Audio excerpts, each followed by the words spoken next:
சட்டப்பேரவை தலைவர் அவர்களே, முதலமைச்சர் அவர்களே, எதிர்கட்சி தலைவர் அவர்களே, இந்த அவையிலே வீற்றிருக்கும் அனைத்து சட்டமன்ற உறுப்பினர்களுக்கும் முதல் கண் வணக்கத்தை தெரிவித்துக் கொள்கிறேன். இன்றைக்கு சட்டப்பேரவையிலே பேசப்பட்ட இந்த தீர்மானம் ஒட்டுமொத்த தமிழக மக்களின் வாழ்வாதாரத்திற்கும் மிக முக்கியமான ஒரு தீர்மானம். எனவே இதை யாரும் மறுக்கப் போவதும் இல்லை, ஏற்காமல் விடப் போவதும் இல்லை. தமிழ்நாட்டிற்காகவும் தமிழக மக்களின் அத்தனை உரிமைக்காகவும் ஒட்டுமொத்த தமிழகமும் ஒன்றாக தான் இருக்க போகிறோம், அதற்காக போராட போகிறோம். ஆனால் நாம் சற்று இதை பற்றி யோசித்தால், சுதந்திரம் வாங்கின காலத்திலிருந்து இன்றைக்கு வரைக்கும் காவேரி பிரச்சனையும் முல்லை பெரியாறு பிரச்சனையும் தமிழக மீனவர்கள் பிரச்சனையும் தொடர்ந்து பேசிக்கொண்டுதான் இருக்கிறோம். ஒழிய எதற்கும் இதுவரைக்கும் நிரந்தரமாக தீர்வு ஏற்பட்டதாக ஒரு வரலாறு இல்லை என்பதை நிச்சயமாக இந்த நேரத்தில் நான் பதிய வைக்க விரும்புகிறேன். இதற்கு எந்த குறிப்புகளோ படிக்க வேண்டிய அவசியம் இல்லை. இது உணர்வு, நம் மனதிலே ஆழமாக இருக்கும் நம் உணர்வை பதிய வைக்க வேண்டிய இடம் இந்த சட்டமன்றம். இந்த சட்டமன்றமே தமிழக மக்களுக்கானது. தமிழக மக்களின் வரி பணத்தில் நடத்தப்படுவதுதான் இந்த சட்டமன்ற இந்த கூட்டங்கள் எல்லாம். அப்படி இருக்கையில் தமிழக மக்களின் உரிமையை நாம் ஒவ்வொரு முறையும் நம்மை சுற்றி இருக்கின்ற மாநிலங்களிடம் போய் கேரளா, கர்நாடகா, ஆந்திரா, இன்னொரு பக்கம் மீனவர்களுக்காக ஸ்ரீலங்கா என்று தொடர்ந்து கேட்டுக்கொண்டுதான் இருக்கிறேமே ஒழிய தன்னிறைவு பெற்ற ஒரு மாநிலமாக தமிழ்நாடு என்றைக்கு வரப்போகிறது என்பதை தான் நான் இந்த நேரத்தில் சிந்திக்கிறேன். ஏன்னா நம்மை சுற்றி இருக்கின்ற நமது தலைவர்கள் எல்லாருமே இந்த பிரச்சனைக்காக, அம்மையார் புரட்சி தலைவி ஜெயலலிதா அவர்கள் காவேரிக்காக உண்ணாவிரதம் இருந்தாங்க, முதலமைச்சராக இருந்தது. கலைஞர் அவர்கள் இதற்காக பல போராட்டங்கள் நடத்தினார். அண்ணன் ஸ்டாலின் அவர்கள் பல தீர்மானங்களை நிறைவேற்றி இருக்கிறார்கள்.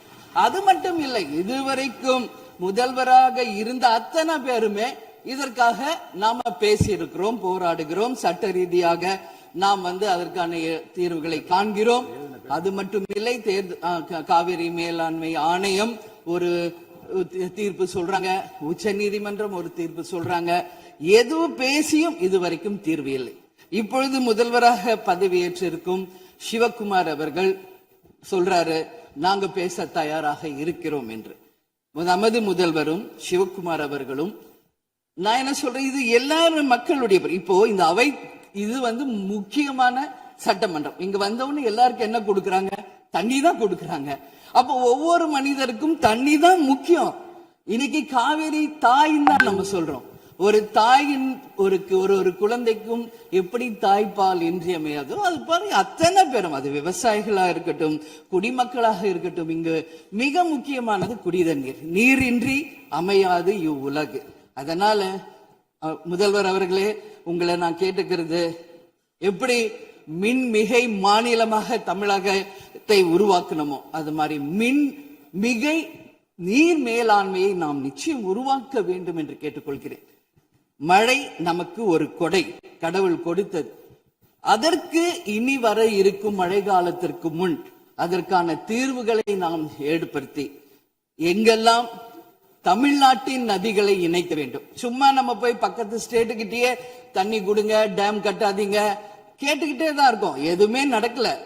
அதனால சொல்றேன், தன்னிறைவு மிக்க மாநிலமாக நம் தமிழ்நாடு உருவாக வேண்டும் என்று மாண்புமிகு முதல்வர் அவர்களை நான் கேட்டுக்கிறேன்.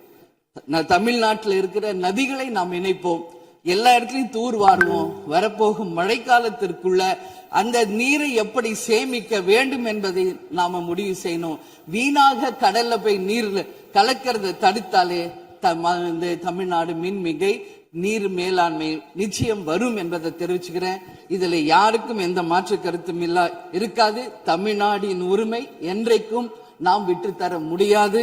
முன்னொரு காலம் புரட்சி கலைஞர் கேப்டன் எதிர்கட்சி தலைவராக இருந்தபோது தமிழகத்தின் பிரச்சனைக்காக அனைத்து கட்சியும் ஒன்று திரட்டி டெல்லிக்கு சென்று பிரதமரை சந்தித்து தமிழக மக்கள் சார்பாக கோரிக்கை வைத்தார். அதுபோல் தேவைப்பட்டால் அனைத்து கட்சியையும் நீங்கள் ஒன்றாக அழைத்து சென்று தமிழக மக்களின் உரிமையை நிலையாக உறுதியாக நீங்கள் நிலைநாட்ட வேண்டும் என்பதை நான் கேட்டுக்கொள்கிறேன்.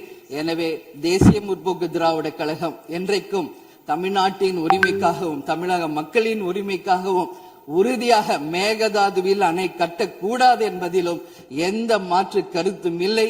தீர்மானத்தை வரவேற்கிறேன் என்று கூறி அமர்கிறேன். நன்றி, வணக்கம்.